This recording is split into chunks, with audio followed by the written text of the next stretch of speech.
Ok les gars, bienvenue, c'est Erson. Aujourd'hui, on va apprendre à retoucher les photos sur Photoshop. Donc, on va apprendre la technique de fréquence de séparation directement sur Photoshop. Sans plus tarder, je vais entrer dans l'application. Moi, j'ai déjà téléchargé l'image qui est là. Il y a deux techniques, mais aujourd'hui, on va apprendre la fréquence de séparation. Et là, si vous êtes satisfait, écrivez-moi en commentaire. Je pourrais faire une vidéo sur la deuxième technique, sur comment retoucher les photos sur Photoshop. J'hésitais entre les deux images aussi, entre ça et ça. Ceci me paraît beaucoup plus simple, donc on va aller sur cette image ici. Celle-ci, j'ai déjà eu à travailler dessus. Voici un avant et un après. Donc ici, c'est avec la technique de fréquence de séparation que j'ai utilisé. Donc on va aller sur l'image qui est prévue pour faire le tuto pour commencer. Donc dès que vous avez votre image comme ça, la première chose c'est de dupliquer le calque. Donc on va taper CTRL-J pour dupliquer et je vais renommer mon calque. Donc ici je vais renommer, je vais l'appeler le calque low. Ok. Alors le premier travail ici consiste à corriger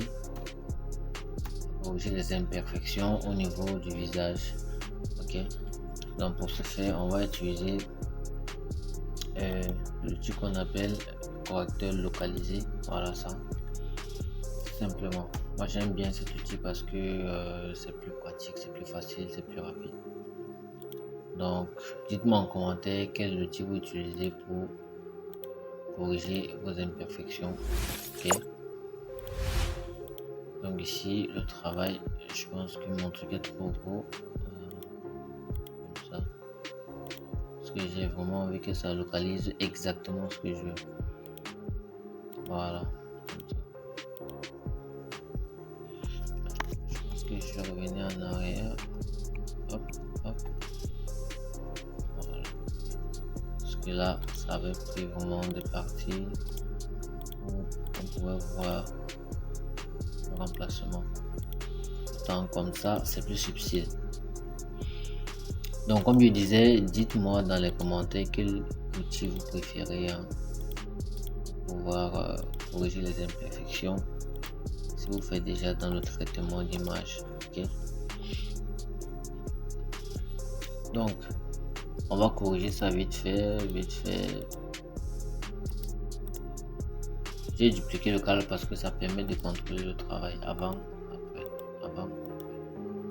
C'est toujours important de dupliquer son travail. Ça permet de mesurer, de voir comment on a fait, est-ce qu'on a avancé, est-ce qu'on avance. C'est très important en tout cas. Donc, là, on va redescendre. L'imperfection là. Là. Encore une fois, si t'es pas abonné à la chaîne, c'est le moment parce que des pépites comme ça, je vais partager plein sur Photoshop. Ok, je vais partager plein.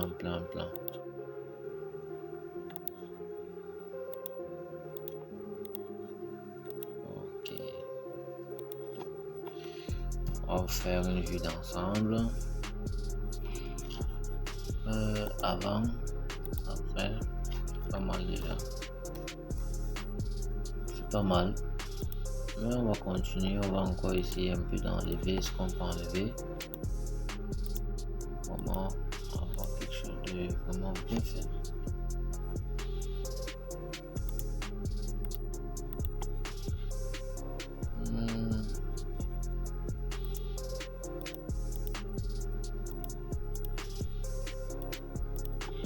Bon les gars, pour moi c'est bon. Ok. Donc une fois que j'ai fini d'enlever quelques imperfections sur mon calque, bien sur mon personnage, bien sur mon mannequin, ce que je vais faire, ce que je vais encore dupliquer en fait, le calque low. Et là, je vais le renommer high. Comme ça. Ok. Et ce qui va se passer, c'est quoi? Ce que je vais désactiver mon calque high. Je me remets sur le calque low et je viens sur filtre, d'accord, flou gaussien. Voilà, ici en fait l'objectif ici c'est d'appliquer un effet de flou gaussien pour pouvoir masquer en fait les imperfections. Ok. Ici je conseille de rester entre, on va voir, de tourner autour de 5, ça dépend des images, tourner autour de 5 et je crois que 10 le maximum, 10 le maximum. Ok, parce que si on vient peut-être à 75, l'image disparaît carrément, donc il faut tourner autour de au moins 8. Au moins 8 ça marche, donc on va s'arrêter à 8 comme ça. Et maintenant ce qu'on va faire, c'est qu'on va encore réactiver le calque high et on va aller au menu, on va cliquer sur image, appliquer une image comme ça. Une fois qu'on l'a fait, voilà ce qui se passe, c'est qu'on va cliquer sur le calque, on va choisir le calque low. On veut qu'en fait l'application de l'image se fait sur le calque low. La couche c'est RVB, on change pas. RVB on change pas. L'opération, on clique là-dessus, on vient sur soustraction, d'accord. Opacité 100%, échelle c'est 2, le décalage c'est 128. Me demandez pas pourquoi, moi aussi j'ai été formé et c'est comme ça que ça a toujours été, donc on remet les mêmes valeurs, on ne change rien.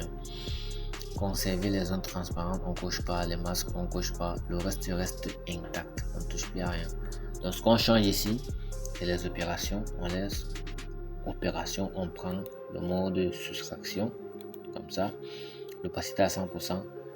Pour vous en fait, si vous venez de commencer à ce niveau, ça sera peut-être 1 et là on va juste changer à 2 et ici ça sera 0 et là on va changer à 128. On va appliquer OK. Donc quand c'est comme ça, pour retrouver notre image, on va venir sur les calques de fusion et là on va prendre le mode lumière linéaire, d'accord, lumière linéaire. Voilà. Ce qu'on va faire, c'est qu'on va encore désactiver en fait le calque high. On va se mettre sur le calque low.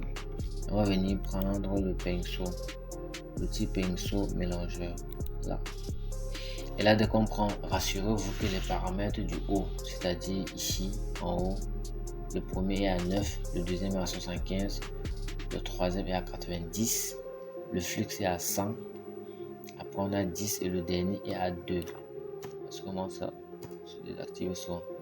Donc, retenez bien 9%, 75%, 90%, 10%, 100%, 10% et 2%. 2 degrés autant pour moi. On reste sur personnaliser et voilà.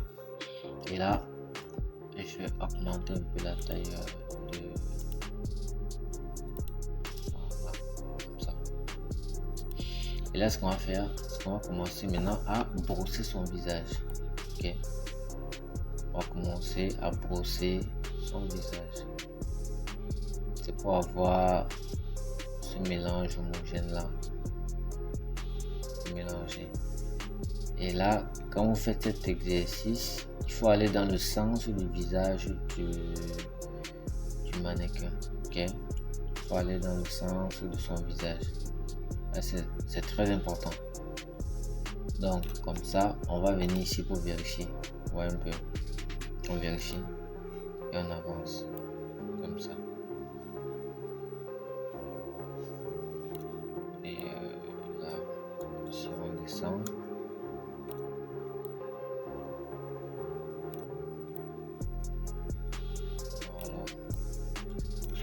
On vient là, on vérifie si c'est bon, on avance comme ça.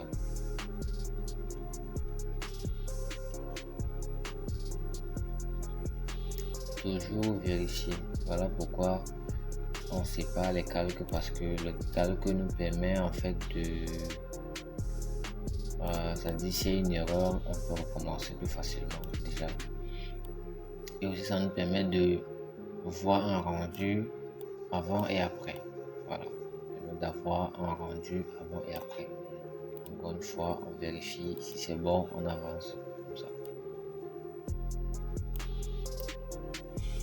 Il y a la deuxième technique, parfois même quand je tombe sur une image un peu compliquée à retoucher, j'applique les deux techniques, ça marche super bien. Donc pour cette vidéo, je voudrais pas qu'elle soit longue, donc je vais juste faire cette méthode ici. Et si vous voulez savoir davantage sur les retouches photos,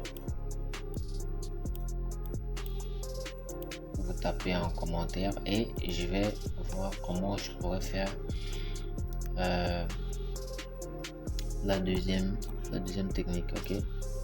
Et peut-être dans une troisième vidéo comment je fais souvent pour appliquer les deux techniques sur les traitements d'images que je fais. Donc allez les gars, allez, on fonce.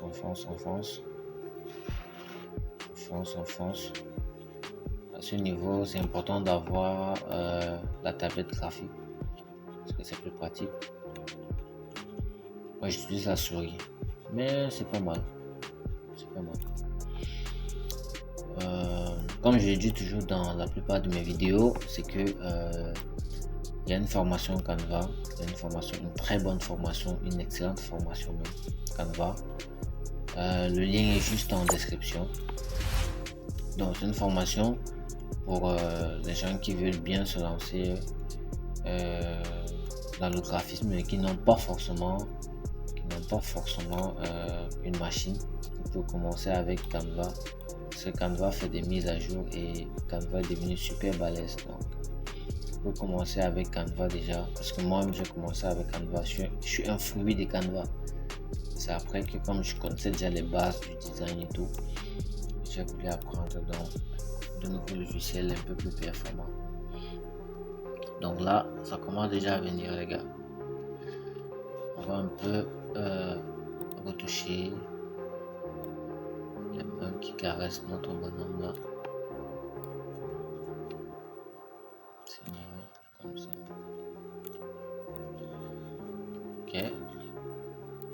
Si cette méthode également, on va voir une partie de Dodge and Burn, une technique également de perfectionnement.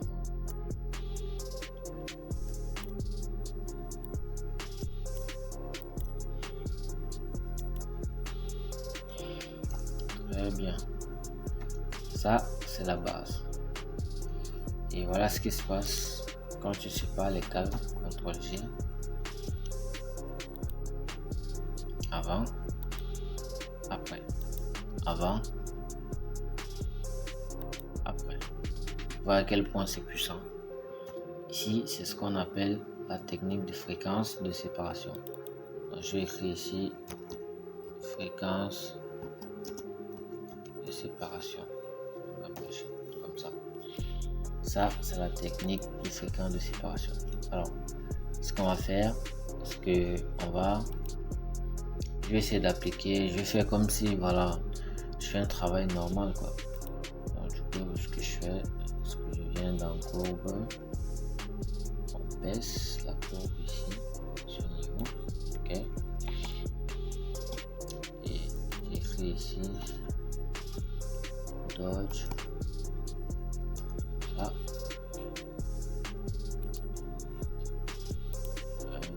Une autre courbe encore où on augmente la luminosité.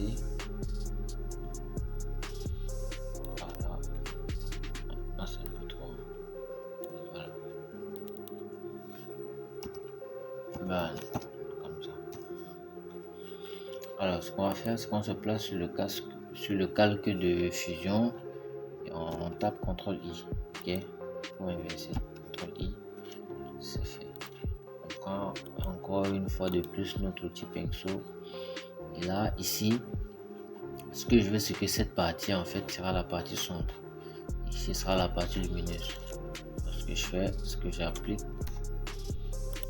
un peu diminuer la taille du pinceau. J'applique juste un peu. Voilà.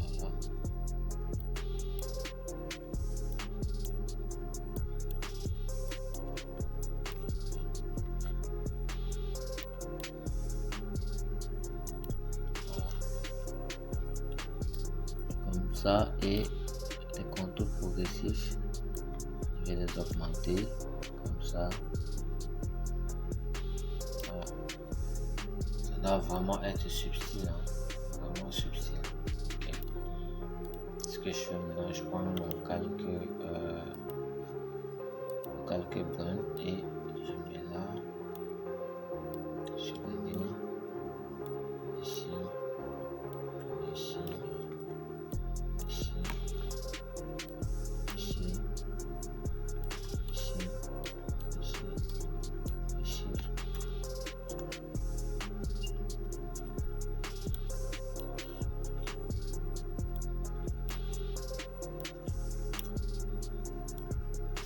Comme ça. Alors on va faire la même chose, comme exercice. On augmente.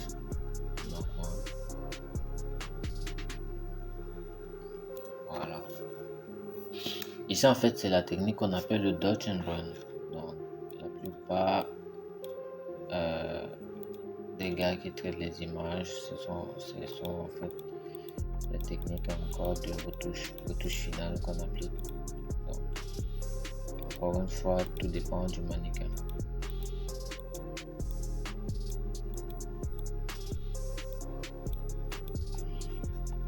Tout dépend du mannequin.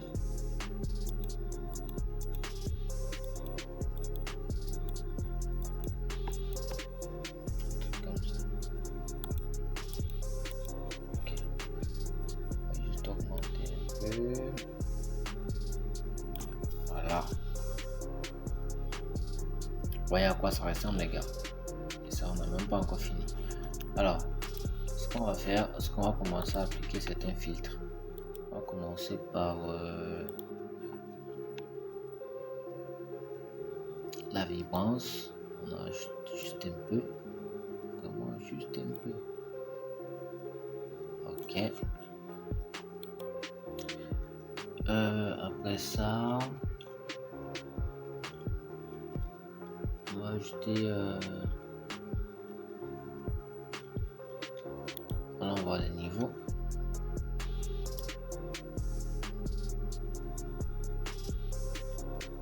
Non, c'est pas bon. Voilà. Ok.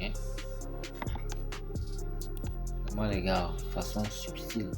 Parce qu'en même temps, faut pas oublier que lorsqu'on retouche une photo, il faudrait pas vraiment que la photo s'éloigne en fait de l'original. Ça doit pas trop s'éloigner de l'original. Alors,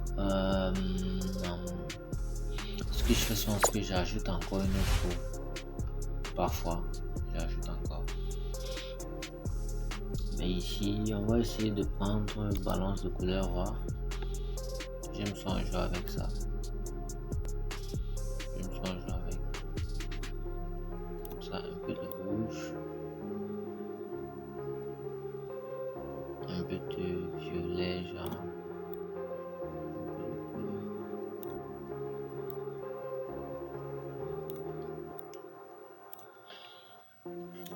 Voilà, c'est intéressant.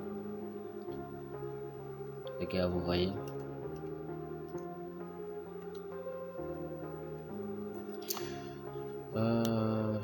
Ici, bah, non, ça m'intéresse pas. Je vais retirer, c'est mieux. Ouais, on retire. Moi, il faut qu'on reste sur la photo originale. Donc, je pense que ça fait déjà 20 minutes. De façon ramassée, c'est un peu comme ça. Comment je fais pour traiter les photos. C'est vrai que c'est pas encore fini. Si vous voulez la suite, je fais une suite, mais je pense vraiment que ce tuto dure. Ça fait déjà 20 minutes. Donc, les gars, si le contenu t'a intéressé, vas-y, abonne-toi, lâche un like, ça ne te coûte rien. Mets un commentaire, ça m'encourage, ça m'aide vraiment, ça motive en fait. Et je me rends compte que vous me suivez, ça me donne la force de continuer. Parce que cette aventure, c'est une longue aventure que j'essaie d'entreprendre. Donc, ici on va essayer de voir le avant et après. Allez voir ce que ça donne. Ce que je vais faire encore. Je vais sélectionner ça, ça, et même ça. Je vais mettre dans un groupe. Vous voyez, ça c'est le avant et après. Donc, avec la technique de fréquence de séparation, vous pouvez faire des merveilles. Hein. Vous pouvez faire des merveilles. Donc, on se dit à bientôt pour de nouveaux contenus. Peace out.